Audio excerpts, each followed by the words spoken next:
this is a new system, right? Yes. This is a new system for mobility at the metro. Is it already present sa provinces? As of the moment, not yet po. Not yet. But we do have plans na within this year. Meron na existing system, charging stations. 6 fully functioning stations as of the moment. So we have 2 in QC, 1 in UP Town Center, and then 1 in White Plains. And then we have in Mandaluyong sa may Pioneer Corner, Shaw Boulevard, sa Phoenix Petroleum. And then we also have in BGC Taguig, near Globe Tower actually.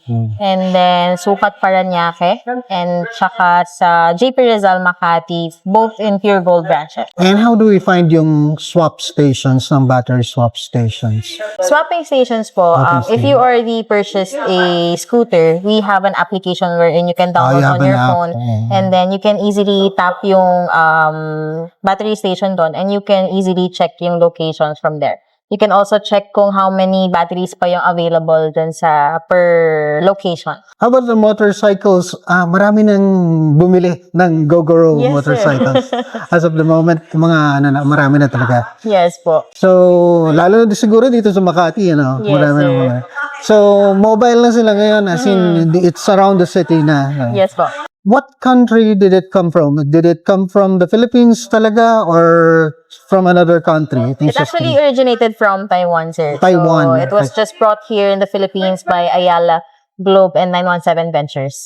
Kasi my only connection about this is yung system ng Tesla na meron silang charging stations, swap station ng mga batteries or charging stations. Charging marami. stations. Now, this is battery swapping, magpapalit ka ng battery.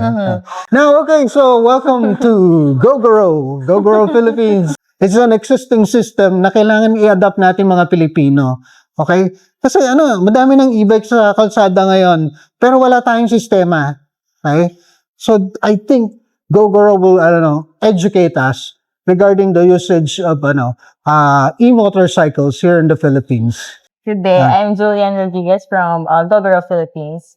Samahan mo naman kami dito sa inyong showroom. I want to know more about your motorcycles and the system you are... Okay, so this is the light. So it's just here for demonstration purposes ng ating network. Yung scooters po natin, lahat po sila ay key card operated na.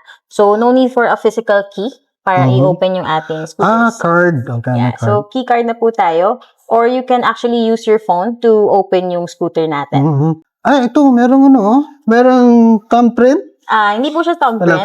Go button po siya. Go button lang yan. Yes, okay. opo. So, kasi I checked out the website.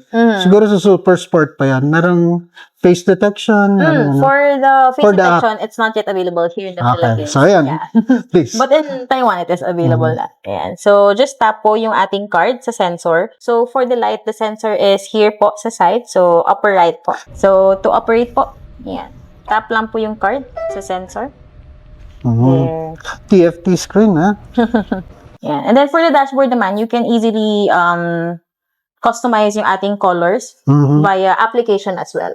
So we also have that feature inside the application. So what do we have yung mga information dito sa TFT screen? Yung sa screen po natin, it just shows po yung ating time, and then may range din po tayo how many kilometers pa yung kayang itakbo ng ating batteries.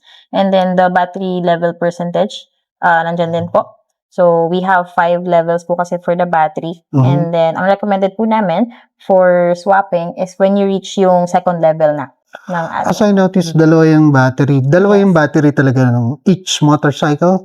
Yeah, for the available models here in the Philippines, 2 batteries po talaga siya. Okay. And then sabay po nagde-deplete yung ating battery. So basically, this is like a motorcycle, no? High, low, left, right, horn. We also have yung flicker may light. hazard. What is this? Then this one is for the trunk para i-open nyo po. Open and then trunk. this one is yung trip, yung you can see your Trip auto, meter. your trip, and then the range. And then this one naman po is the sports mode. Yan. Sport? Sports mode. There. Talaga? Opo. Tapos, Then ano we tong also smart? have smart mode po. Yan. So, si smart mode, if you're a beginner, we highly recommend you to activate yung smart mode natin para at least ma-regulate natin yung speed ng scooter. Okay, So, since galing. it's electric po kasi, malakas po talaga yung torque niya. Actually, on my mind, it's been playing kasi talaga rin kailangan lang talaga ma-perfect yung technology ng electric motorcycle and everything. I think this is a good, very, very good start. Diba? And then, what I heard is waterproof to. Yes. You can use this during pag umuulan Yes, or pag opo. bumabaha, right? Yes, kaya po. IP7 po yung waterproof level niya, IP7. rating. So, actually, you can submerge it sa flood up to 1 meter. But of course, yung 1 Wow. meter medyo mataas na eh. Ah. But for 30 minutes, you can actually submerge it sa flood. We have yung built-in na cup holder for A cup this specific holder. model only. Then, we have the knee cushions or the air cushions to Mhm. protect your knees. Ah, talaga? Yes po. So, May air this cushion? model was actually created by an all-female team. It was actually made for women. Comfort talaga. Yes, for comfort Mm. and for elegance. Men can also use this scooter po. Saka ang ganda ng mga finish, ha? Parang kotse, na? Yes, Yung finish niya. Open ko po yung trunk. How para about, yeah, makita sige, niyo po. can you open that up? There. So, one of the unique features yeah. din about this specific model is that this is the only model that has a built-in light po inside the trunk. Okay, so may ilaw. Then the and trunk then- is also antibacterial together with the hand grips. So, Ito yung batteries. yes. Magkaiba to ng battery dun sa mga present ng e-bikes na nasa kalsada ngayon. Lithium-ion din naman. Lithium-ion po siya. Yes. Pero without this grab, ganun. I mean, wala. is it interchangeable with the batteries that we have with the present e-bikes that we have on the streets? Interchangeable, sir, no po. No. Yeah. So, if ever I buy a brand, kunyari, and wow, Yes. hindi ako pwede makipag-swap. Yes, sir. Alright.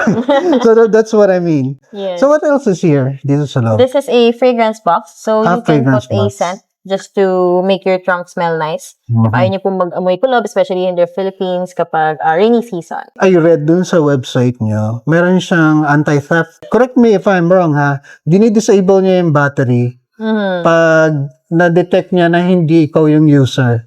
Kapag reported lang po siya as stolen. Kunyari, you lost your bike, Yes. you have to report it stolen. Siguro sa app na ba? Diretso na? Pwede sa app, pwede sa hotline. Pwede sa hotline, pwede sa... Yeah. okay. And then, For this specific model lang, sir. So, for servicing na, yes.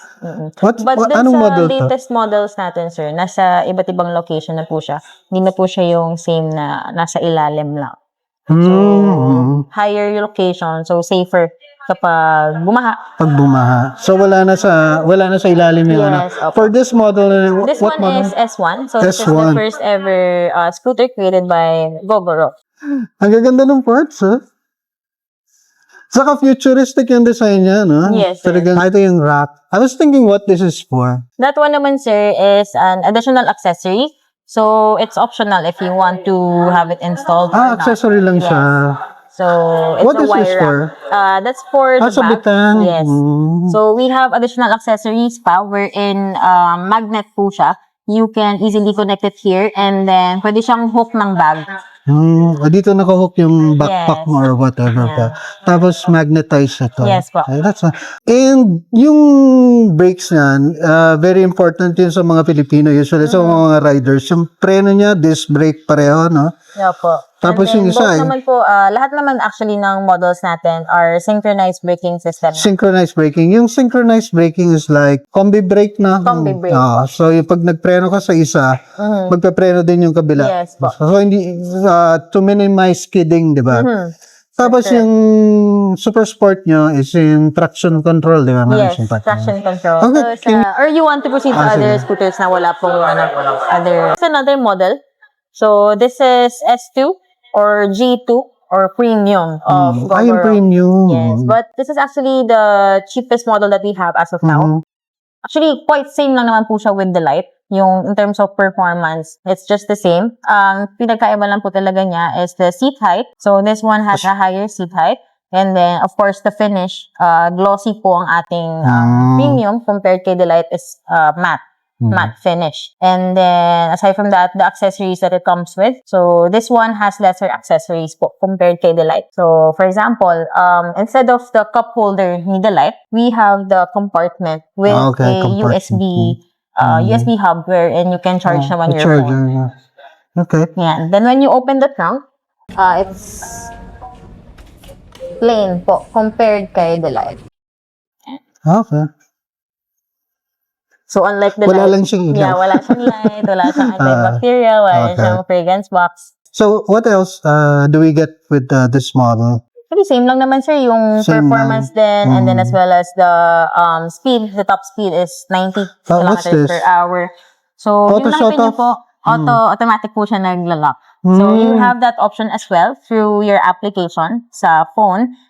If you want to set it to 30 seconds, 60 seconds, 180 seconds, pwede niyo po siyang i-set, i-customize kung gaano katagal yung pagiging idle before it automatically turns off. So, one of the safety features as well, just in case you leave your scooter open. So, ito na rin kapareho na the light yan doon. Yes, Okay. opo. Ano Different to? color Ito lang po may siya. additional accessory siya. Sabitan din. So, this is yung additional hook that I was talking about earlier. So, you can easily remove okay. it. Yung Then you can sinasabi mo easily kanina. transfer. Okay. So, magnet Maganda, po siya. ah. Yeah. Medyo mahirap. Ay, Yan. tama ba? Apa. Kala ko nasira. Hindi pa. Ayan. Okay. So, mas marami yung wire rack kanina. Mas marami siyang magnet. Yes, opo. So, yung standard po na rack that it comes with is this one po. Yan. So, if you want the standard naman na... Pwede kang mag-angkas. Yes, pwede po. Okay. So, meron po tayong footrest here. Okay. May footrest pa ba? Ang ganda ng mga, ano niya, bakal niya. Eh? Unlike yung, alam mo na, di ba? Maganda yung metal niya. Mga high grade yung aluminum, yung alloy niya. Pati itong ano, mga mugs. And the plastics. Good. Ganda. Sorry. I heard meron ding metal na body siya niya, no? Not all, no? May metal body May po. metal, meron plastic. Nasa This one is loob. plastic. This one is metal in fender, eh? Hindi, plastic that. Anyway, so, pwede ba tingin yung anong high-end niya? Yung super sport yata yan, ha? Sige po, sir. So, ito yung top of the line. For Actually, now. lahat po sila sir. Top of the line, part ng top of the line collection. So, Ganda nung- this is the much more expensive one compared to the two other models. So, this actually has features na po ng big bike. So, meron siyang ABS, traction control, cruise control, and then naka-synchronized braking system din. Ayun, pwede mo rin personalize. I saw this, eh. Yung yung mga ganito. Then this has the biggest wheel. So, 14 po. Michelin. Another question, last question ka na. Is it allowed on the highways atong e-bike na to? Highways Kasi po. I heard, di ba, this one gets up to 96 kilometers per hour. This is really fast, di ba? At par with 150 motorcycles natin. So, is this allowed? Sa highways po, not Saan? allowed. Since yung sa mga expressways natin, it's already required na 400cc. Pero fares lang. Kasi usually, di ba, pag e-bikes, is only allowed dun sa bike lane, yung mga ganun. Tapos private roads, like in-roads, yung mga ganun. So, if I go to EDSA, can I bring this on the motorcycle lane? Motorcycle lane, yes po. Since this is technically already pwede na. classified as Okay. L3. Paano ka lang yung the active ganun lang. Then charge siya. Ano, counter to ng charging? Yes. Okay. Na-counter po siya na i-insert po yung isa pang battery. Hmm. So, nadi-detect po kasi niya na dalawa yung batteries ng scooter niyo. Okay. So, hindi po Voice siya over mag-i-eject ng replacement. Okay. Oh, okay. So, automatic po mag-i-eject. Okay. Yun. So, ito na yung charging niya. Galing. Yan. Ito na po yung... And then, okay naka-ready na siya. Opo, automatic na po siya. Okay. Yan. So, Mabigat. 9 kilograms po ito per battery. okay. Yan. As any orientation, okay lang po. Mag-work ka din naman. Okay, any which way, pwede pa ganun. Okay. Kasi bilog naman yung terminal. Okay, thank you. Come visit us here at Gogoro, Philippines.